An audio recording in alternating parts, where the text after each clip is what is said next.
Why does meal planning matter for dancers? Does it help or does it actually hinder their performance potential? I'm Rachel Fine, registered dietitian nutritionist and founder of To The Point Nutrition.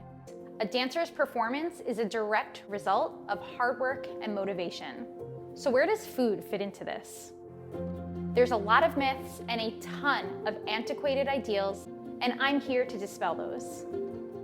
Hey dancers, welcome back to Nutrition for Dancers with me, Rachel Fine. I am your registered dietitian nutritionist, here to help you learn how to fuel for performance in the most sustainable way possible.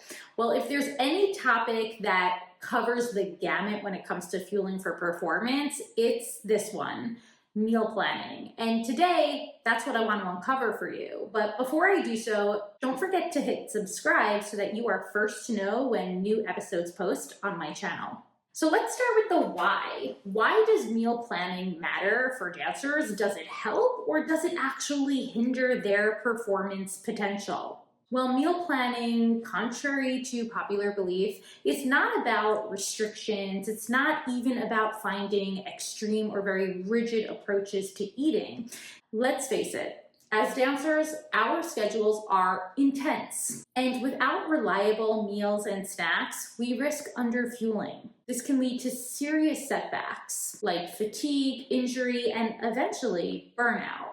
But meal planning doesn't just help with busy schedules. It's also a tool that can be utilized for any dancers who are actively repairing their relationships with food. So maybe you have experienced a past of restrictive or disordered eating, or you are currently in treatment for an eating disorder. If that sounds relatable, it's very likely that your hunger cues right now are seriously unreliable. Meal planning helps to rebuild that consistency so that we can, over time, rebuild that trust to fuel our bodies enough throughout the day. So what does meal planning actually look like? It's pretty straightforward. It's simply setting aside some time to map out your meals and snacks for the day or even for the week, depending on where you're at. You could do it the night before. You could do it the entire week before. I have a lot of dancers that tend to utilize their days off, whether it's like a Sunday or a Monday, to meal plan for their upcoming week ahead. It's important to understand that meal planning provides structure. It helps to reduce that decision fatigue that we can often feel, or that indecisiveness that dancers can often experience. It also keeps us organized, and believe it or not, can even save in the long run time and money, because you already know what you have on hand to eat. Most importantly, meal planning is not about tracking every calorie. It's not about tracking every meticulous detail in your meal or your snack. We don't aim for perfection. Instead, meal planning is proactive. I cannot stress that enough. And if you've been following along for a while, then you know the healthy dancer approach is all about building in that proactive fueling effort. And that's exactly where meal planning can come into effect. So what's key here? Flexibility. You do not need, and I really don't recommend it, a very strict downloadable meal plan. I think we've all been there at some point. Maybe you've Googled what is the best way of eating or the best meal plan for a dancer. I don't love meal plans that tell you exactly what to eat. Now, I know some of you might be thinking, but Rachel, I kind of want to be told what to eat. I can't think about this anymore. And here's the thing, guidance is essential. Guidance is exactly what the healthy dancer does to walk you through building those balanced meals and snacks. But have you ever heard the saying, give somebody a fish, they've got dinner for the day. Teach somebody how to fish, they've got dinner for a lifetime. Kind of goes hand in hand here too. We need to understand that life happens. Our appetites, eventually when we get those back, when they're more consistent, they still ebb and flow. That means one day we can feel super hungry and the next day maybe not so hungry. So abiding to a very strict regimented mealtime is not necessarily going to help for the realities of life and the realities of your schedule. The bottom line, your meal plan needs to adapt. And as you're planning, you always want to check in. Are you choosing foods that you genuinely like? This is a huge part of the healthy dancer food flexibility algorithm. Remember, your food choices come from a multitude of different reasons, from intent, like whether or not you're about to head into the studio or head into a 3-hour-long performance, or maybe you're not dancing at all, maybe you're on layoff, maybe recovery is the top of your priority. But always, we do want to honor personal preferences. We want to be sure to recognize the foods that are accessible to us, another huge part of why meal planning can be very helpful. Satisfaction matters, and you deserve to enjoy the meals and snacks that you're building. When meal planning, you also want to think about variety. This can be particularly hard for dancers who might consider themselves to be pickier, or for those of you who have, again, fallen into some dancer diet culture, particularly those around clean eating guidelines, where you tend to fear foods that one might deem to be less healthy or less, and I quote, clean. But food variety helps us to build and access a spectrum of nutrients from the various foods that we're eating. And when you plan ahead, you can make sure that you're getting in that variety, whether it's throughout a single day or even just throughout an entire week. There are some versatile staples that I often encourage dancers to keep on hand. Whole grains, whole grain bread products, fruits, veggies, whether those are fresh or frozen, dairy alternatives, and a variety of protein-rich foods like legumes, beans, lentils, nut butters, seeds, chicken, meat. Keep it simple, stock your kitchen. An ongoing grocery list can be extra helpful. Also part of a successful dancer's meal planning efforts are emergency snacks. Now, you've heard me say this before, but snacking is arguably a dancer's best friend, especially when we are navigating elevated nutritional needs, which most dancers are. You are burning a ton of calories each day. You need to make sure that you are getting enough in to refuel, rebuild those glycogen energy stores, and make sure that your body has the tools for muscle recovery after the fact. Now, because your schedules are likely busy and super tight, we need to make sure that we're accounting for the possibility that you aren't necessarily having the time or access to full meals in your day. So this is very common for my dancers, especially those of you who are navigating your academics and balancing them with your dance schedule. Super common for dancers to not necessarily have the time to get in a full lunch midday. This is where snacks, super balanced snacks, or even mini meals will come into play. And emergency snacks are incredibly helpful as part of those meal planning efforts. So what are a few that I love and encourage dancers to keep on hand? Well, let's start with just handheld fruits, apples, oranges, bananas. These tend to be very accessible, especially for all of the seasons throughout the year. They're also packable. They fit really nicely into your dance bag and don't necessarily require any extra packaging on top of it. A couple other favorites: string cheese, jerky like turkey jerky or beef jerky. I love nut butter squeeze packs just as an economical alternative.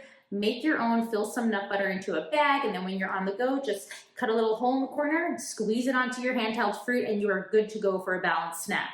Dry edamame, dry roasted chickpeas, crackers, a go-to favorite, trail mix. You can play around with your recipe. I often have dancers prepare a large bin of trail mix at the start of their week for easy packing on those busy weekdays. I also like dark chocolate covered nuts. Those can be really helpful. Same with dark chocolate covered pretzels. And bars, granola bars, fruit-based bars, nut seed bars, they're all great options. The bottom line, having packable and non-perishable options like this helps to keep your energy stable throughout the day. So let's walk through a few sample meal plans that, by the way, you can totally customize. This is just to help you build a framework as you approach this new tool to fueling your bodies. For breakfast, you might want to try an overnight oats. I love this because you can prep them the night before. A couple favorite dishes of mine: almond butter, banana, chia flax. Well, that's what I had this morning. And I paired it with some yogurt and granola. But just a heads up, I tend to put my yogurt in the morning of. So I'll prep my oats the night before. And then in the morning, I'll throw a very generous dollop of yogurt,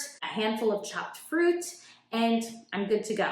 For that mid-morning snack, trail mix, as I said earlier, it's my go-to because it's super portable. We can have a lot of fun with that recipe. And who doesn't love adding peanut M&Ms with their dried fruit and nuts and pretzels? Some of the dancers I work with will even throw a whole grain cereal into the mix. For lunch, here's where the helpful tip comes in. Highly encourage that you choose something like a wrap or a sandwich, especially for your busier days, because those are going to be easier to get in versus something like a salad. Even the most loaded salad, and when I say loaded, I mean a lot of different ingredients in it, takes time to eat and it can be harder on the go. That's where the wraps and the sandwiches can be a bit extra helpful. But if you don't really have time to sit and have a full lunch, then pair each half with another snack. So for example, maybe you're gonna pair one half with a protein smoothie or a nutritional shake, and then pair the other half with perhaps some pretzels and some fruit. Mid-afternoon, you may need to get in another snack depending on your day. For me, it's a peanut butter and jelly sandwich. Super easy, and even as an adult, it is literally one of my favorite foods, so I will never pass up a good PB&J. For dinner, I've been loving stir fries, typically rice-based or noodle-based. A choice of protein. Typically, I'll also add a scrambled egg chopped up in there, mixed veggies, and I saute it all up with some sesame oil and soy sauce. That's also been a go-to favorite of mine and my family's lately. And of course, we can't forget dessert. I always consider myself to have a sweet tooth, and that's why I really like to make an effort to make dessert a thing, an experience in my day. And because my days are so crazy as a working dietitian, a dancer, and a mom, the evening hours are typically the time when I can sit down, relax, and enjoy. So that's typically when I'll have my dessert. But again, it's super flexible here. Remember, that's just an example. It's one sample of countless ways we can meal plan throughout our day. And what I've covered in a previous video are certain tips for meal prepping. You can meal prep some of these items like that rice, the noodles, the chopped veggies, the chopped fruit. A lot of this meal prep can happen on a day that's less busy, for example, like on a Sunday, as part of your meal planning efforts. But I can't stress this enough. Giving yourself this very flexible structure will help to rebuild that consistency in your day. So whether you are navigating a super busy schedule or recovering from restrictive food patterns and having a hard time relying on those hunger and fullness cues, this tool is going to be very helpful to proactively get you fueling enough for your dancing, and if it's applicable, for your recovery. So before we wrap up, here are some key takeaways that I want you to remember. When meal planning, always aim for consistency. I suggest starting with a plan of about 3 meals, 2 to 3 snacks a day. However, this might look like 1 meal breakfast, 1 meal dinner, and then 2 mini meals where your lunch is kind of broken up, and then you've got a couple of snacks in there as well. So just remember, there are flexible options when it comes to how you are structuring out that day. Always, for your meals and your snacks, prioritize balance, sources of protein, fats, and carbohydrates. This is where variety comes in. Really try to sit down and think about, well, if I'm having rice 3 days this week, maybe I can pair some noodles or like a legume pasta with my other dinner 2 days this week. Very important, pay attention to how your body feels. I know I'm adding another thing to your plate, especially for those busy days, but try to focus on some attunement here. Meal planning is a tool and it's just one part of the conversation. We also want to rebuild body attunement, really understanding how we are feeling after our meals. Are we feeling satisfied? Are we feeling uncomfortably full or comfortably full? Energized, focused. For how long are we feeling these benefits for? Is it lasting us a couple of hours, or are we hungry shortly after, like 30 minutes to an hour after? This all helps to build evidence. I call it the healthy dancer body of evidence, and that's how we learn what meals work, what snacks work, and what perhaps needs some adjusting. And finally, I'm gonna leave you off with this. Do not compare your flexible meal plan to the dancer next to you. We don't know what that dancer needs. Our needs are all individual. And if you're struggling to identify that, working with a registered dietitian nutritionist like myself, well, that's going to be your next step. And that's exactly the work I do in the Healthy Dancer. With all the dancers I'm working with, whether it's in my groups or my one-on-one coaching sessions, I have opportunities for you to dive deeper into this work, to really build on those flexible meal planning efforts so that you feel energized and focused in the studio, so that we can reduce the stress and build more ease into your eating patterns and, of course, with your relationship with food. You don't need to stress about this. And I know when we do it on our own, it can sometimes feel pretty impossible, especially if you're a dancer who's a bit stuck in dancer diet culture or, as I said earlier, still healing from those rigid eating patterns. Well, thank you so much for joining me today. Make sure you hit subscribe so that you do not miss my future content. You can also follow me on Instagram. I'm at To The Point Nutrition, point with an E, obviously. And that's where I update dancers daily, giving you tips on how to build in all of these strategies so that you can feel your best both in the studio and out. And until next time, I'll talk to you soon.